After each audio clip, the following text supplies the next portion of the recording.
आदाब, सत श्री अकाल और जय सिया राम। आज हम स्टार्ट करने वाले हैं एक नया चैप्टर जिसका नाम है फाइनल अकाउंट्स। अच्छा, सबसे पहले मैं अपना इंट्रो दे दूं तो मेरा नाम है प्रोफेसर कपिल। मैं एनईएस एकेडमी में बच्चों को अकाउंट्स पढ़ाता हूं। आज का जो हमारा टॉपिक है वो है फाइनल अकाउंट्स। क्या होता है फाइनल अकाउंट्स? सबसे पहले आपको समझना है, जब आपने शुरुआत करी होगी तो आपने सबसे पहले जर्नल एंट्री बनाई होगी। आपने जर्नल एंट्री पढ़ी होगी, कैसे प्रिपेयर करते हैं, कैसे बनाते हैं। आपने उसमें लेजर पोस्टिंग सीखी होगी, फिर आपने ट्रायल बैलेंस बनाना सीखा होगा। तो इन सब के बाद जब हम दो तरीके के एक तो होता है फाइनेंशियल रिजल्ट और एक होता है फाइनेंशियल पोजीशन। अब ये फाइनेंशियल रिजल्ट क्या होता है? PNL account. इस साल हमारी कंपनी को प्रॉफिट हुआ है या लॉस हुआ है, ये बताता है फाइनेंशियल रिजल्ट, और इसी को क्या बोलते हैं हम अपने statement of profit and loss के थ्रू इसे हम प्रिपेयर करते हैं। ठीक है। दूसरा होता है फाइनेंशियल पोजीशन। फाइनेंशियल पोजीशन मतलब आज हमारी कंपनी की फाइनेंशियल स्टेबिलिटी कैसी है, हमारे पास कितनी एसेट्स हैं, कितनी लाइबिलिटीज हैं। तो वो कौन बताता है? वो बताती है बैलेंस शीट। तो याद रखिएगा, बैलेंस शीट होती है फाइनेंशियल पोजीशन और हमारा स्टेटमेंट ऑफ पीएनएल क्या होता है? बेसिकली फाइनेंशियल रिजल्ट होता है। एफआर मतलब फाइनेंशियल रिजल्ट और एफपी मतलब फाइनेंशियल पोजीशन। ठीक है। अब आइए आगे बढ़ते हैं। सबसे पहले जब हम इस पूरे चैप्टर को टारगेट करते हैं तो हमें टारगेट करने के लिए सबसे पहले जो हमारी चीज होती है वो होती है दो प्रकार की कंपनीज या दो प्रकार की एंटिटीज। मैं बोलूंगा, कंपनी नहीं बोलूंगा। ठीक है। एक होती है मैन्युफैक्चरिंग और एक होती है नॉन मैन्युफैक्चरिंग। मैन्युफैक्चरिंग में क्या है? वो अपना जो उसका स्टॉक है वो खुद बनाती है। उसके पास रॉ मटेरियल है, वो उस रॉ मटेरियल को कन्वर्ट करती है फिनिश गुड्स में और फिर उसे सेल करती है। तो बेसिकली वो किसी भी सप्लायर से कोई चीज नहीं खरीदती सिवाय अपने रॉ मटेरियल के। ठीक है।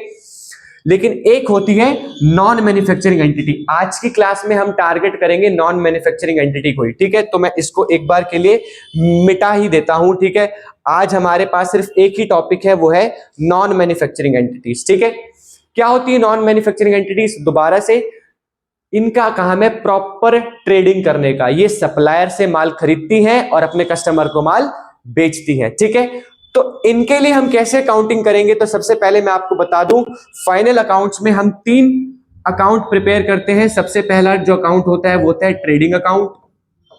दूसरा जो अकाउंट होता है उसे बोलते हैं प्रॉफिट एंड लॉस अकाउंट, जो प्रॉपर नॉमिनल नेचर का होता है। ठीक है। और फिर हम बनाते हैं ईयर एंड में बैलेंस शीट। तो ये वैसे तो ये चैप्टर बहुत ज्यादा बड़ा है, तो इसलिए आज हम सिर्फ जो टारगेट करने वाले हैं, हम टारगेट करने वाले ट्रेडिंग अकाउंट। इसको बहुत ही बेसिक से समझेंगे और आप लोग बिल्कुल इसे ध्यान से समझिएगा। अगर आप इस क्लास को पूरा देख लेंगे तो आपको आज के बाद से ट्रेडिंग अकाउंट में कोई दिक्कत नहीं आएगी। ठीक है। आइए स्टार्ट करते हैं। तो अगर मैं आपसे बोलूं ट्रेडिंग अकाउंट बनाने का तरीका क्या है, देखिए बहुत अलग अलग तरीके हैं, लोग बहुत अलग अलग तरीके समझाते हैं। मैं आपको एक तरीका बताना चाहूंगा। अगर आपको यह फॉर्मूला याद है कि अगर हम अपनी सेल्स में से सीओजीएस माइनस करते हैं तो हमें प्रॉफिट पता चल जाता है। क्या आपने कभी यह फॉर्मूला पढ़ा हुआ है? देखिए आप लोग अभी जो बच्चे फाउंडेशन देने आते हैं, सीए मैं सीए बोलूं, सीएमए बोलूं, तो जो बच्चे फाउंडेशन देने आते हैं वो 12th तो करके ही आते हैं। तो 12th में आपने इन्वेंट्री टर्नओवर रेशियो पढ़ा हुआ है, जहां पे आपने सीओजीएस का जिक्र बहुत बार किया होगा, क्योंकि फॉर्मूला ही क्या होता है? इन्वेंट्री टर्नओवर रेशियो का फॉर्मूला ही क्या होता है? COGS divided by average inventory. COGS का बेसिकली मतलब होता है कॉस्ट ऑफ गुड्स सोल्ड। क्या होता है कॉस्ट ऑफ गुड्स सोल्ड? मतलब जितने गुड्स मैंने बेचे हैं उनकी कॉस्ट क्या थी। ठीक है।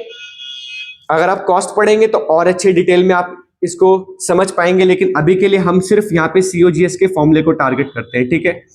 सबसे पहले आता है ओपनिंग स्टॉक।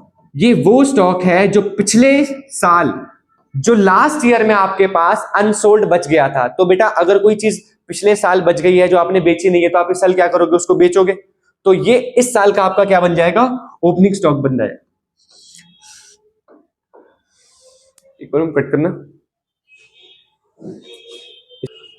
तो दोस्तों जैसा हमने यहाँ पे सीओजीएस के बारे में हमने पढ़ना चालू किया, तो मैं आपको बताना चाहूंगा सीओजीएस में सबसे पहले स्टार्टिंग होती है ओपनिंग स्टॉक से। वो स्टॉक जो पिछले साल अनसोल्ड रह गया, क्लोजिंग रह गया, जिसे हम क्लोजिंग स्टॉक बोलते हैं पिछले साल का, वो इस साल का क्या बन जाता है? ओपनिंग स्टॉक बन जाता है। अब इस स्टॉक के बाद हम क्या करने वाले हैं, इस साल हम कुछ परचेसेस भी करने वाले हैं। आप खुद सोच के देखिए, क्या पिछले साल जो बच गया उसी को बेचोगे या और खरीद के नया बेचोगे? तो इसको बोलते हैं इस साल की परचेज, ठीक है। इसमें क्या करते हैं, हम थोड़े से डायरेक्ट एक्सपेंसेस ऐड कर देते हैं। क्या कर देते हैं? डायरेक्ट एक्सपेंसेस, ऐसे एक्सपेंसेस जो डायरेक्टली एट्रीब्यूटेबल हैं कॉस्ट ऑफ प्रोडक्ट से। जैसे आपने फ्रेट दिया, आपने कैरेज इनवर्ड के चार्जेस दिए, आपने वेजेस दिए अपने लेबर को, तो ये सारे कहां, ये सारे के सारे क्या होते हैं? डायरेक्ट एक्सपेंसेस होते हैं, जो कि किसमें ऐड हो जाते हैं? सीओजीएस में, ठीक है। लेकिन अगर मैं आपसे बोलूं इसमें क्या चीज लेस होती है, तो इसमें लेस होता है क्लोजिंग स्टॉक। अब इसमें आपको कोई भी हैरानी की बात नहीं होनी चाहिए। आप खुद सोच के देखिए, आपके पास मान लीजिए आपका चेयर का बिजनेस है, आपके पास पिछले साल की 5 चेयर बची हुई थी, इस साल आपने 10 चेयर खरीदी, तो आपके पास टोटल चेयर होगी 10, उसमें से 2 अनसोल्ड रह गई, तो क्या उस अनसोल्ड की कॉस्ट को भी ऐड कर दोगे? वो तो भैया बिकी नहीं है ना। अगर वो इस साल नहीं बिकी तो अगले साल बिकेंगी। तो इसको हम इसीलिए क्या करते हैं, लेस कर देते हैं, रिड्यूस कर देते हैं इसकी कॉस्ट को, ताकि हम क्या निकाल सके, हम अपना एक्चुअल प्रॉफिट निकाल सके। अब सेम इस फॉर्मूले को देखिए और जरा ऊपर आइए, ये आपका ट्रेडिंग अकाउंट है। आपने स्टार्टिंग कैसे करी थी सीओजीएस के फॉर्मूले की? आपने लिखा था टू ओपनिंग स्टॉक, यहां पे पहले आप यहां पे लिख देंगे। आपने सीओजीएस के फॉर्मूले में क्या ऐड किया है? देखिए ध्यान से, आपने ऐड किया है परचेस को। तो इसका मतलब ये कि सीओजीएस का फॉर्मूला निकालना है तो ओपनिंग स्टॉक में आपको परचेस को ऐड करना पड़ेगा। अगर आपको अकाउंट्स में ऐड करनी है चीजें, तो अगर वो ये डेबिट साइड में लिखा है तो उसको भी आप डेबिट साइड में लिख देंगे परचेस। इसमें से आप लेस क्या कर देंगे, अगर आपको कोई परचेस रिटर्न दी हुई है, ठीक है। परचेस रिटर्न का और दूसरा नाम क्या होता है?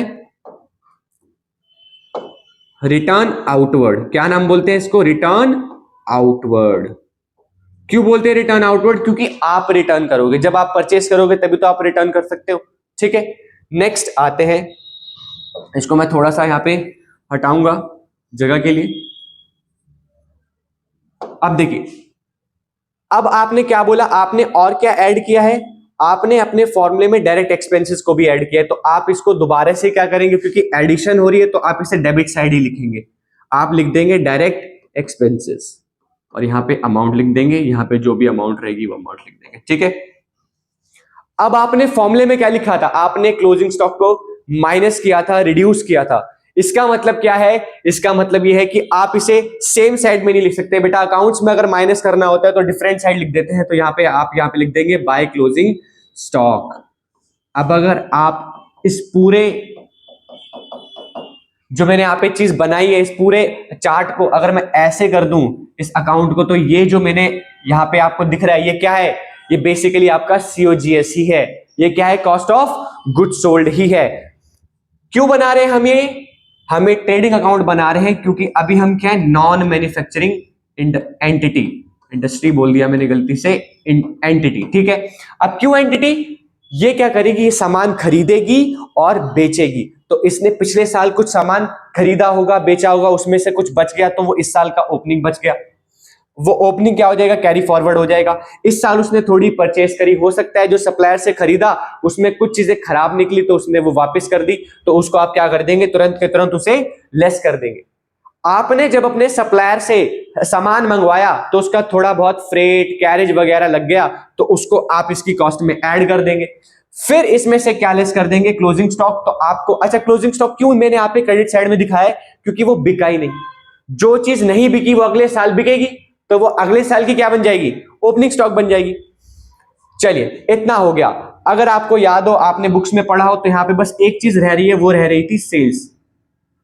सेल्स में से अगर मैं सेल्स रिटर्न माइनस कर दूं तो मुझे नेट सेल मिल जाएगी, वो बाहर आ जाएगी। अब अगर आप ध्यान से देखो तो ये आपका सीओजीएस है और ये आपका सेल्स है।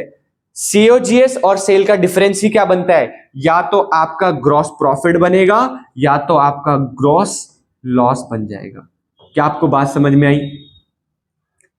अब एक एग्जांपल के थ्रू समझते हैं। अब मैं यहां पे फिगर्स पुट करना चालू करूंगा। मान लीजिए, देखिए अब 2 तरीके की चीजें, जब आप कॉस्टिंग पढ़ते हैं तो आप देखते हैं कभी कभार हमें चीजें यूनिट्स में दी होती है, कभी कभी उसकी टोटल हमें प्राइस दिया होता है। अभी हम क्या बात करेंगे, हम करेंगे नॉर्मली प्राइस पे बात। मान लीजिए मुझे दे रखा था 1 लाख में से, पेन का कलर चेंज कर लेता हूं, मान लीजिए मुझे दे रखा था 1,32,000 बेसिकली ओपनिंग स्टॉक दे रखा था, और मुझे बताया गया कि इस साल मैंने परचेज करी है 50,000 की। ठीक है, ठीक है, कोई दिक्कत नहीं। मान लीजिए अभी सेल रिटर्न क्या नील है, तो मैं उसे यहां पे कुछ भी डिडक्ट नहीं कर रहा। ठीक है, डायरेक्ट एक्सपेंसेस मान लीजिए मेरे पास थे 18,000 रुपए के। अब मुझे एक बात बताइए, अगर ओपनिंग स्टॉक है 1,32,000 का, परचेज है 50,000 और डायरेक्ट एक्सपेंसेस है 18,000, और मान लीजिए मेरा क्लोजिंग स्टॉक बच जाता है साल के एंड में 40,000 रुपए। कितना बच जाता है? 40,000 रुपए।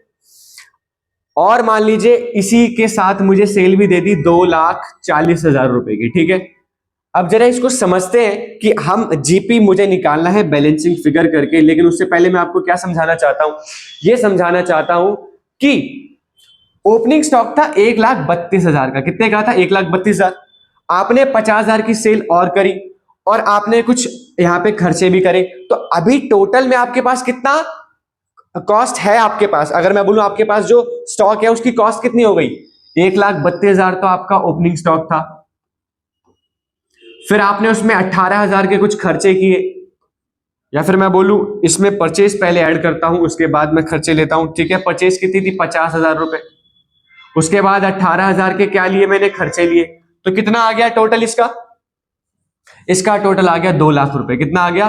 2 लाख रुपए। 2 लाख में से 40,000 रुपए की जो स्टॉक था वो अभी तक बिका ही नहीं है। तो बेटा जो बिका नहीं है उसको लेस कर दो। जैसे ही मैंने यहां पे लेस किया तो मुझे 1,60,000 क्या मिल गया? Cost of goods sold. मतलब जो गुड्स मैंने बेचे हैं, जो गुड्स मैंने 2,40,000 के बेचे हैं, उनकी एक्चुअल में कॉस्ट कितनी थी? 1,60,000। तो इसका मतलब मुझे कितने का प्रॉफिट हो गया? मुझे प्रॉफिट हो गया 80,000 का। अब आप इसे अगर इसे नॉर्मली भी एडिशन करके टोटल करके भी देखते तो भी आपको कितना आंसर मिलता? देखिए यहां पे 2,80,000 और यहां पर भी 2 लाख आता, तो 80,000 आपका बैलेंसिंग फिगर आ जाता। मतलब दोबारा से आपको क्या मिल जाता? ग्रॉस प्रॉफिट 80,000 मिल जाता। सिंपल लॉजिक है। अगर आप इसको सीओजीएस के फॉर्मूले से रिलेट करोगे तो आपको बहुत अच्छे से अंडरस्टैंडिंग मिलेगी और आपको अच्छे से समझ में आएगा। आज की क्लास में हम सिर्फ यहाँ पे क्या देख रहे हैं? सिर्फ हम क्या देख रहे हैं? बेसिक देख रहे हैं। तो मैं ज्यादा मैं आप बोलो कि मैं पिछले साल का प्रीवियस ईयर का ना क्वेश्चन लेकर आया हूं ना कुछ। नेक्स्ट क्लास में हम इसका प्रीवियस ईयर का क्वेश्चन भी करेंगे। ठीक है, लेकिन एक और चीज मुझे आपको समझानी है, वो एक यहां पर मैं आपको अच्छे से समझाना चाहता हूं। अगर आप इस चीज को समझ गए तो आपको और ज्यादा बेटर अंडरस्टैंडिंग मिलेगी। बेटा मैं आपसे बोल रहा हूं कि मेरे पास टोटल में 10 चेयर थी पहले। मान लो कि मैं एक ट्रेडर हूं, मैं चेयर खरीदता हूं अपने सप्लायर से और वही चेयर आगे बेच देता हूं। ठीक है, जब मैं अपने सप्लायर से खरीदता हूं तो मैं उससे 100 रुपए में खरीदता हूं। कितने में खरीदता हूं? 100 रुपए में। ठीक है, ये जो 10 चेयर थी ये मैंने पिछले साल खरीदी थी, पिछले साल का क्लोजिंग था, इस साल का ओपनिंग बन जाएगा। ठीक है, अब क्या हुआ है, मैंने 5 चेयर और खरीद ली, तो बेटा 5 चेयर भी कितने की आएंगी बताइए? वो भी 100 रुपए की आएगी।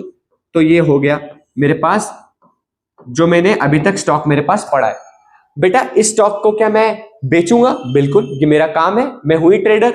मैं क्या करता हूं? सप्लायर से लेता हूं और अपने कस्टमर को बेचता हूं। ठीक है, मान लीजिए मैंने सिर्फ 12 चेयर बेची हैं, और वो भी मैंने कितने में बेची है? वो मैंने बेची है 150 रुपए में। कितने में बेच दी? 150 रुपए में। तो कितना आ जाएगा बताइए? अगर आप इसे चलिए इसे और आसान करने के लिए इसको आप मान लीजिए 200 रुपए, तो कितने का हो गया? 2,400 रुपए।